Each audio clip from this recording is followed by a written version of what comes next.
ya, Bang. Ini sebenarnya dari DPP gimana sih, Bang? Jadi sekali lagi begini, jadi memang begini, dalam rangka penentuan format paslon kemarin itu Partai Golkar berada di suatu posisi kita kepentingan bagaimana Partai Golkar ini mengajukan calon-calonnya. Tapi di sisi lain tentu kita tidak lepas juga dari kepentingan-kepentingan bagaimana soliditas ya koalisi Indonesia Maju yang kemudian sekarang menjadi kabinet merah putih. Nah, oleh karena itu dalam rangka kepentingan-kepentingan itu pasti terjadi satu tarik-menarik kepentingan.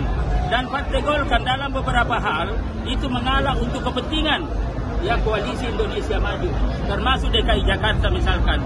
Nah, di dalam proses yang terjadi ternyata ya hasil ya Pilgub DKI Jakarta ya faktanya paslon nomor 3 yang mendapatkan suara 50,07%, sementara paslon nomor 1 itu sekitar 39, sekian. Nah, ini sebuah realitas politik yang harus kita terima, tetapi menerimanya ini tetap berdasarkan suatu prinsip Partai Golkar dan juga arahan Pak Prabowo adalah untuk membangun Indonesia ini kita berbasis asas kebangsaan, asas kekeluargaan, asas kebersamaan. Sehingga kalau kita terikat ini sebenarnya siapapun yang nanti akan maju, itu yang penting adalah kita memiliki visi yang sama untuk membangun Indonesia.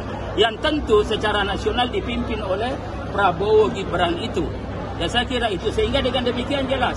Ya memang kalau kita kembali kepada aturan, ada banyak aturan. Ya ada banyak aturan, misalkan ada aturan pasal 158 huruf C misalkan. Itu juga ada itu, undang-undang pilkada. Nah itu kan sudah jelas juga dijelaskan. Apakah kita ikuti itu? Itu jelas mengatakan bahwa ya di suatu provinsi yang pemilihnya antara 6 sampai 12 juta, maka ditentukan di situ selisihnya itu tidak lebih dari 1%. Nah ternyata ini kan selisihnya misalkan berapa? Ya lebih hampir 10% dan lain-lain sebagainya. Nah Partai Golkar sebagai partai yang dari awal menyampaikan bahwa kita ini adalah taat azas. Negara kita ini adalah negara hukum. Tidak boleh kita mengambil langkah-langkah yang menabrak hukum. Dan kita ikuti hukum meskipun secara politik praktis itu mungkin merugikan kita. Nah di sinilah diperlukan namanya kedewasaan berpolitik. Di sini diperlukan dalam perspektif Jawa, budaya Jawa, ada namanya kebenaran dalam berpolitik, bukan semata-mata kebenaran.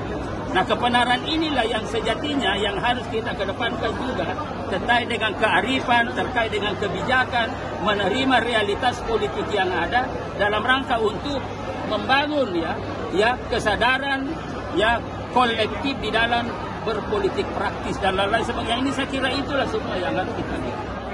Download Tribun X sekarang, menghadirkan lokal menjadi Indonesia.